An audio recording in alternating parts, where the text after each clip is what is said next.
Hopefully I can record this video in one take so I could just get my thoughts out there and not have to edit it and put a new perspective of this whole Nintendo Switch 2 fiasco.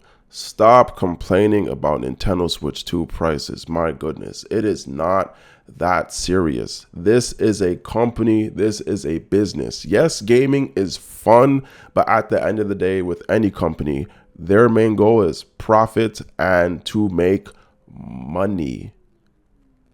That's the bottom line. Yes, it's okay to be frustrated and be angry. And yes, does it suck that games and everything in general is going up in price? Yes. Is Nintendo entitled to make their own price for their product? Yes. If Nintendo believes in their product, whatever was invested into this game or these games, and again, a lot of people are spreading misinformation. These games are $70. Some games being $80, like Mario Kart, for instance. But the new Donkey Kong game is $70. And I don't understand Americans complaining, bro, $80. I ain't gonna spend no $80 for a game. How could a video game cost $80? Mind you, this is relative to the country that you live in. Canadians have been paying $80 for full price games for years. And when The Legend of Zelda Tears of the Kingdom came out, that game jumped to $92 after tax. And people are still copping it. Like, you want the product, you gonna buy it. I don't think that it's outrageous that Nintendo wants to charge $10 more for a game. At the end of the day, they can price it at whatever they want. I don't think it's outrageous that creatives can price things to their liking. You could spend $1,500 on a shoe or Red Bottoms or a Nike Fit, Prada, Gucci, whatever. You could spend $300 on a plain t-shirt, or you could spend $30 on a t-shirt. And people gonna be like, hey bro, you got that thing on you. You got that drip on you. But Nintendo makes their games $10 more, and it's, oh, they're not anti-consumer. I just have a different perspective because I do have a business mindset. I am an artist as well. So me pricing certain things because I value my product, I value my time, I value what is invested in what I do. I can set whatever I want to do at my price. And I don't get why gaming has to be capped to a certain price in the general sense. That idea is so bonkers to me, because if GTA 6 comes out, they invested hundreds of thousands, if not millions of dollars developing a game for 10, 15 years. I lost count at this point. And you're going to tell me they're going to charge $40 when they spent millions to make it? Be for real. Let's be for real. If GTA 6 is $100, cool, that's the price they want to set it at. If it is $120, cool, that's the price they want to set it at. And Nintendo being like $450 is not crazy. The Switch 2 is a great console with major upgrades from the Nintendo Switch 8 years ago, when that dropped in 2017, was $300. $150 increase over a decade is not ridiculous. Barbers, for instance, haircuts went from $15 to $20, and now the standard is $100 to $150. And people are still getting their haircut every week. You can find a $50 barber. You can find a $30 barber. But the average cost for a haircut, and never mind you get into braiding and girls getting their hair done and blow drying and all that kind of stuff, things fluctuate in price. Inflation, personal preference, you value your product, whatever the case is, you can be upset with it. Or you could just simply not purchase it. I don't understand this throwing negativity over and over, bashing Nintendo for increasing their game price to $10 to $20. It's not going to do anything. Let's just be honest. The price is set. Let's just get in touch with reality. The price is set. You can save up $10 more to purchase Donkey Kong. if you have disposable income to be purchasing a Switch in the general sense, I think you could save up $10 or $20 to purchase a game. Maybe you won't be able to experience on launch. Save up some money if you really want to get the game. Save up some money, or just play something from the past. There are a ton of Nintendo products that came out that I don't believe in and I don't agree with, and I never bought them. I don't have to put energy into bashing something that I am not going to purchase over and over and over again. And I think, well, obviously negativity sells. Like, that's like the name of the game. Negativity sells. So that's why people are constantly talking about it and, you know, bashing Nintendo about this is outrageous. Nintendo is greedy, blah, blah, blah. Nintendo wants your money. And Nintendo makes quality products. So their games being $70 to $80 now isn't outrageous because Nintendo believes in their product. Nintendo values their product. Nintendo games that are still sold on the eShop from 10 years ago don't depreciate in value. They either stay the same and still sell them for full price, or they increase in value if they port it to the next console. There are so many games that came from the Wii or the 3DS that got ported to the Switch that originally had a $40 price tag that went to a Nintendo Select's $20 price tag that got bumped to the Switch for $60. Games from the Wii U that were $40 got ported to the Switch, basically no upgrades, and was $60. Stuff like that, you just don't buy it. It's that simple. A lot of Nintendo games, it's best to be played on original hardware. You can get Donkey Kong Country Returns for $8 even on the Wii, instead of paying $60 to play a game with flawed multiplayer for the Switch version. In any case, for $60, just buy it on original hardware. There are so many instances. Paper Mario, for example. This is a fantastic game, one of my favorite games on the GameCube. This got ported to the Switch for $60 US with performance issues. Nintendo was able to make this game for the Nintendo GameCube hardware and be running at 60 FPS. There was no excuse why Paper Mario Thousand Year Door on the Switch should be having graphical issues and performance issues on an HD console. But that is the case. And I didn't buy it. I didn't talk about it. I didn't put this investment of negative comments in internet and Reddit and Twitter or whatever, YouTube. I just didn't buy the game. And it's that simple. Or I'm pretty sure you're going to have a friend that's going to purchase the game.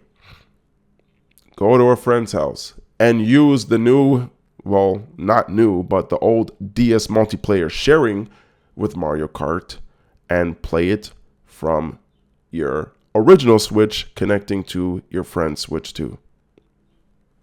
Nintendo was giving us options. If you want to experience Breath of the Wild on the Switch 2 or Tears of the Kingdom, it does not make sense to purchase that game as a full price $70 game. You can get Breath of the Wild secondhand, go to Facebook Marketplace, whatever the case is, and get that game for $20. Then buy the upgrade for $20. There you have it. You can play Tears of the Kingdom for $40 on the Nintendo Switch 2. Nintendo's giving us options. And I also think that $450 for the Switch is like a pretty comfortable market price for handhelds and gaming hardware. When the PS5 came out, PS5 Pro came out, Xbox Series X, and even the Switch Deck, as well as all these other PC handhelds that are coming out, are more, at the time when they came out years ago, were more expensive than the 2025 price of the Nintendo Switch 2 at $450. Let's be for real. Does it suck? Sure. Is it the reality of gaming is trending in a new direction where things are getting more expensive alongside the rest of the world? Yes. Do we have to get on board with it? Sure. If you don't want to get on board with it, don't buy it. It's that simple. Live vicariously through YouTube videos and streamers, or go to our friend's house, whatever the case is. But I don't think it's fair to say that Nintendo is outrageous for charging $10 more a generation later for updated hardware and games. That might just be justifiable, because these games from the Nintendo Direct, you cannot tell me that they aren't fantastic work. Y'all can't cap and say that Donkey Kong and Mario and Air Riders, Metroid Prime 4, that these games do not justify the $70 to $80 price. My game is on Steam for $8. If I want to right now charge $120 for Ducky Runners, I can go on Steam and type in $120 and sell it for $120 just because I want to and just because I believe in my product. Would anyone buy it? Maybe. There's a chance. But you know what I mean? Like, everyone has the freedom to set their price for whatever it is that they make.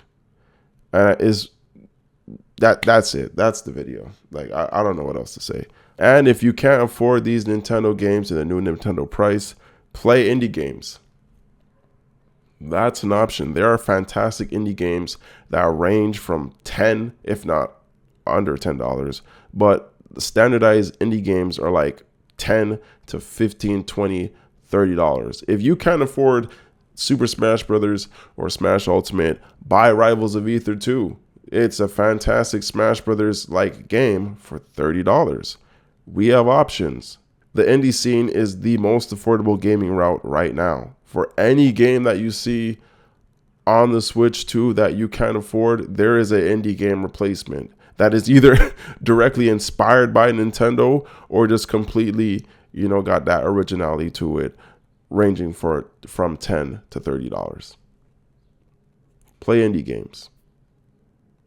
And or save up the $10 to $20 extra to purchase these Nintendo games. And we got a Mario Kart Direct coming up, so it might be justifiable that if Nintendo World continues to get content throughout the next 2, 3, 4 years, that might justify the $80 price tag, because we're going to be getting free DLC. That might be the case. We never know. We got to wait till April 17th to see what this game is all about, to get an understanding of potentially why the game costs $80. $80 in the US is $114 Canadian, and including Canadian tax. This goes up to be $127. It is what it is. I don't know what to tell you. Save it for the games. Don't buy the games at all, or play indie games. We have options. That's all I'm saying. We have options. Y'all stop bashing Nintendo. They can put whatever price they want for their products, because y'all be the same ones that be buying iPhones for $2,000 when it takes like $50 to make an iPhone, $200 to make an iPhone, and they retailing that for $1,500, and y'all still copping that with no issue. Like, make it make sense, bro. Make it make sense. I'm an occasional gamer. I'm about to do laundry, so this is the end of the video. Shout out to the Patreons, Fanto and Null, for being epic gamers. If you want exclusive content from yours truly, and I will be making an update to my game and releasing the first build next week, in a few days, either midweek or towards the end of the week. If y'all want to get that behind the scenes experience from an occasional gamer, join the Patreon or join the YouTube membership, and brush your teeth, go to the gym, drink water, take your vitamins, and drive safe. God bless, and have a fantastic Saturday. And if you're watching this video later, Monday, Tuesday, Wednesday, Thursday, Friday, even Sunday. God bless. I'm out of here. Deuces. I'm a gamer. I'm a straight up G. The occasional life is the life for me. We can play on Xbox, we can play on PC, but the occasional life is the life for me. I'm a gamer. You YouTube entertainer. Get the information. information, make visual explainers. Pajamas and Freddy Fish, backyard basketball, roller coaster tycoon, yeah you know I had them all. Reader Rabbit, Habbo, but Nintendo Labo. You always calling Johns when you get stocked. I'm on that double XP, call me Static Shock. Pass me the rock, obtaining berries can't be stopped. Got other MCs jumping out of shoes and socks. I'm on the clock, 120 FPS when I'm dark. I'm choosing Fox and Falco cause you know that is meta. If I don't get hit then I just might be better. I can game any day, it doesn't matter the weather. If we going outside, I said just bring a sweater. Getting over it, I don't need no feathers or tethers. It's GG, homie, got the nether, no pleather. I'm a gamer, I'm a straight up G. The occasional life is the life for me. We can play on Xbox, we can play on PC, but the occasional life is the life for me. I'm a gamer, YouTube entertainer, get the information, make visual explainers.